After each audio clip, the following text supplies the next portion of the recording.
നമസ്കാരം. മലയാളി വാർത്തയിലേക്ക് സ്വാഗതം.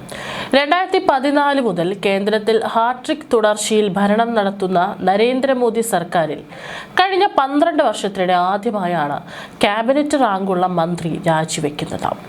35 ദിവസങ്ങൾ നീണ്ട കോക്രോച്ച് ജനതാ പാർട്ടിയുടെ ജന്തർ മന്ദറിലെ സമരത്തെ ഭയക്കാത്ത കേന്ദ്രം പൊടുന്നനെ കഴിഞ്ഞ ദിവസം കേന്ദ്രമന്ത്രിയെ മാറ്റാൻ തയ്യാറായത് എന്തുകൊണ്ടാവും? പല ചോദ്യങ്ങളും പല കോണുകളിൽ നിന്നും ഉയരുന്നുണ്ട്.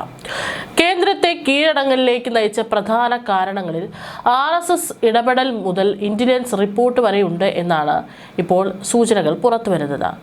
സമരങ്ങളെ എന്ത് വില കൊടുത്ത് പരാജയപ്പെടുത്തിയ എളുപ്പം വഴങ്ങാത്ത ചരിത്രമുള്ള BJP സർക്കാർ കുട്ടികൾക്ക് മുമ്പിൽ തോറ്റുകൊടുത്തത് എന്തുകൊണ്ടാവും? ഒന്നിലേറെ കാരണങ്ങളാണ് ധർമ്മേന്ദ്ര പ്രധാന്റെ രാജിയിൽ കലാശിച്ചതെന്ന് മനസ്സിലാക്കാം. ചില കാരണങ്ങൾ: 1. RSS നൽകിയ സന്ദേശം.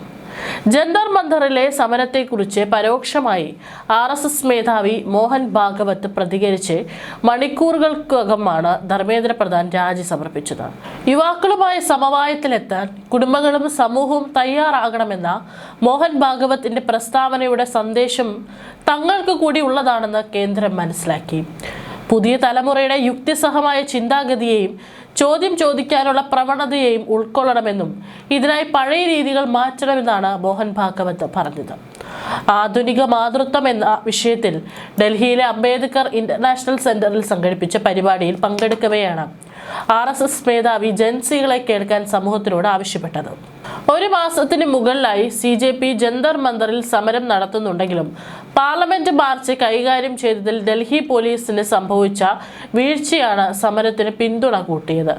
സമരത്തിലേക്ക് ധാരാളം സാമൂഹിക വിരുദ്ധരും ക്രിമിനലുകളും നുഴഞ്ഞു കയറുന്നതായി റിപ്പോർട്ടുകളുണ്ടായിരുന്നു. ഇവരെ തിരിച്ചറിയുന്നതിനായി FCR സംവിധാനമടക്കം ഡൽഹി പോലീസ് സമരഭൂമിയിൽ വിന്യസിച്ചിരുന്നു. ഇവർക്കൊപ്പം രാജ്യവിരുദ്ധ ശക്തികളും വിഘടനവാദികളും വിദ്യാർത്ഥികളെ മറയാക്കി കേന്ദ്രത്തിനെതിരെ ജനവികാരം ഉയർത്താൻ ശ്രമിക്കുന്നു എന്ന ഇന്റലിജൻസ് റിപ്പോർട്ടും കേന്ദ്രം പരിഗണിച്ചു.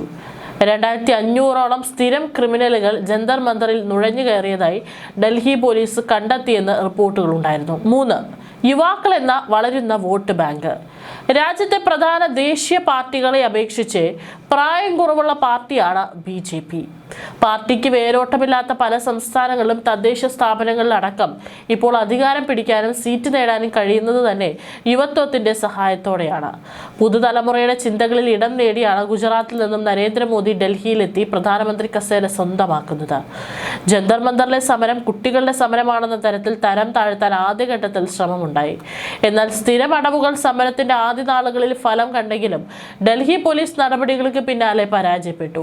എന്നാൽ അത്തരം ശ്രമങ്ങൾ വരാനിരിക്കുന്ന തെരഞ്ഞെടുപ്പുകളിൽ തിരിച്ചടിയാകുമെന്ന് BJP മനസ്സിലാക്കി. കഴിഞ്ഞ 2 ദിവസങ്ങളിലും സമൂഹ മാധ്യമങ്ങളിൽ, പ്രത്യേകിച്ച് ഇൻസ്റ്റഗ്രാമിൽ യുവാക്കൾ സജീവമാകുന്ന സമയം നോക്കി പ്രധാനമന്ത്രി രാജ്യത്തെ അഭിസംബോധന ചെയ്തതും വെറുതെയല്ല. പതിവിന് വിപരീതമായ ആദ്യമായി സെൽഫി ക്യാമറയിലൂടെയാണ് മോദി യുവാക്കളെ അഭിസംബോധന ചെയ്തത്. 4. ഭരണകൂടം മറിച്ചിടുന്ന ജൻസികൾ. ഇന്ത്യയുടെ അയൽരാജ്യമായ നേപ്പാളിലും ബംഗ്ലാദേശിലും ജൻസി സമരം ഭരണകൂടങ്ങളെ കടപുഴകിയത് അടുത്തിടെയാണ്.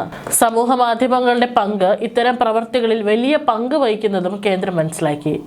സമൂഹ മാധ്യമങ്ങളെ നിലയ്ക്ക് നിർത്താനും നിയന്ത്രിക്കാനും കേന്ദ്രം പതിവിലും കൂടുതൽ ശ്രദ്ധ ചെലുത്താനും ഈ സംഭവങ്ങൾ കാരണമായി.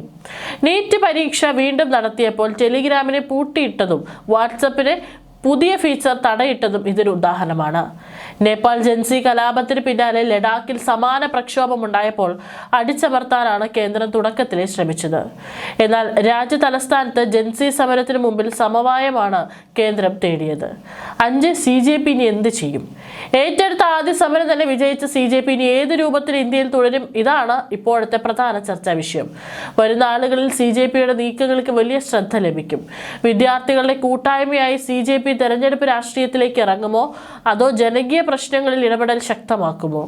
വർഷങ്ങൾക്ക് മുമ്പ് ഡൽഹിയിൽ ലോക്പാൽ സമരത്തിന്റെ നാളുകളിൽ വിത്തുപാകിയ പ്രസ്ഥാനമാണ് പിന്നീട് വർഷങ്ങളോളം ഡൽഹി ഭരിച്ച AAPI മാറിയത്.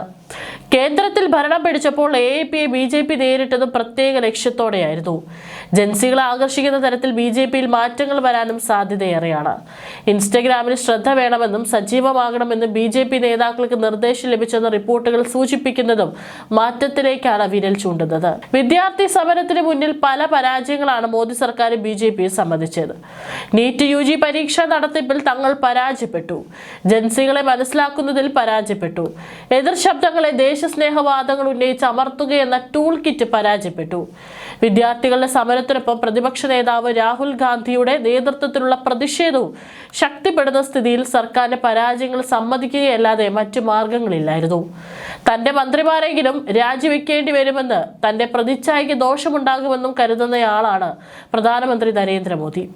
തീരെ നിവർത്തിയില്ലാതെ വന്നതിനാലാണ് ധർമ്മേന്ദ്ര പ്രധാനെ രാജിവെപ്പിച്ചത്. ആദ്യ മോദി മന്ത്രിസഭയിൽ അംഗമായിരുന്ന MJ അക്ബറിന്റേതായിരുന്നു ഇതിനു മുമ്പുള്ള നിർബന്ധിത രാജി. വെള്ളിയാഴ്ച രാത്രി തന്നെ രാജിക്കത്ത് എഴുതാൻ പ്രധാനോട് പ്രധാനമന്ത്രി ആവശ്യപ്പെട്ടെന്നാണ് സൂചന. നീറ്റ് UG പ്രശ്നം കൈകാര്യം ചെയ്യാൻ തങ്ങൾ ഉപയോഗിച്ച തന്ത്രങ്ങളൊന്നും വില പോകുന്നില്ല. രാജ്യ തലസ്ഥാനത്ത് നിന്ന് സംസ്ഥാനങ്ങളിലേക്കും സമരം വ്യാപിപ്പിക്കുന്നു. പ്രതിപക്ഷ പാർട്ടികൾ വിദ്യാർത്ഥികൾക്കൊപ്പം നിന്ന് ഊർജം പകരുന്നു. അവർ ഓരോ ദിവസവും പുതിയ പ്രതിഷേധ സ്ഥലങ്ങൾ കണ്ടെത്തുന്നു. ഇനി പിടിച്ചു നിൽക്കാനാവില്ലെന്ന് സർക്കാരും പാർട്ടിയിലും വിലയിരുത്തലുണ്ടായി. ചർച്ച, അതിവേഗ കോടതി രൂപീകരണം, നിയമ ഭേദഗതി ബിൽ, ഉദ്യോഗസ്ഥർക്കെതിരെ നടപടി എന്നിവ കൊണ്ടൊന്നും പ്രശ്നപരിഹാരമാകുന്നില്ലെന്ന് വ്യക്തമായപ്പോൾ പിടിവിടാമെന്ന് നേതൃത്വം തീരുമാനിക്കുകയായിരുന്നു. CJPയുമായി പ്രത്യക്ഷത്തിൽ ചർച്ച നടത്തിയത് മന്ത്രിമാരായ JP നദ്ദയും ജിതേന്ദ്ര സിംഗും ആണെങ്കിലും നിയന്ത്രണ ചരട് ആഭ്യന്തരമന്ത്രി അമിത്ഷായുടെ കയ്യിലായിരുന്നു. പ്രധാൻ അമിത്ഷായുടെ വിശ്വസ്തനാണ്. അതുകൊണ്ട് തന്നെ പ്രധാനെ സംരക്ഷിക്കേണ്ടത് അദ്ദേഹത്തിന്റെ ആവശ്യമായിരുന്നു. ഡൽഹി പോലീസ് ആഭ്യന്തരമന്ത്രിയുടെ കീഴിലാണ്.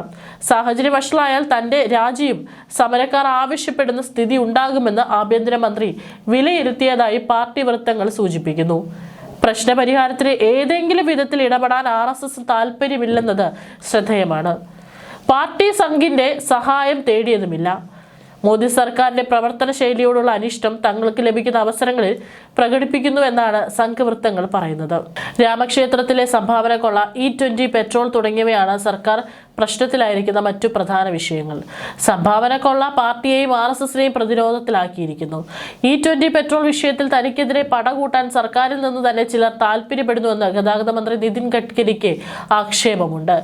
ഏതായാലും അടുത്തത് എന്തായിരിക്കും ഇനി CJP പ്ലാൻ എന്നുള്ളതാണ് എല്ലാവരും ഏറെ ആകാംക്ഷയോടുകൂടി തന്നെ ഉറ്റുനോക്കുന്നത്.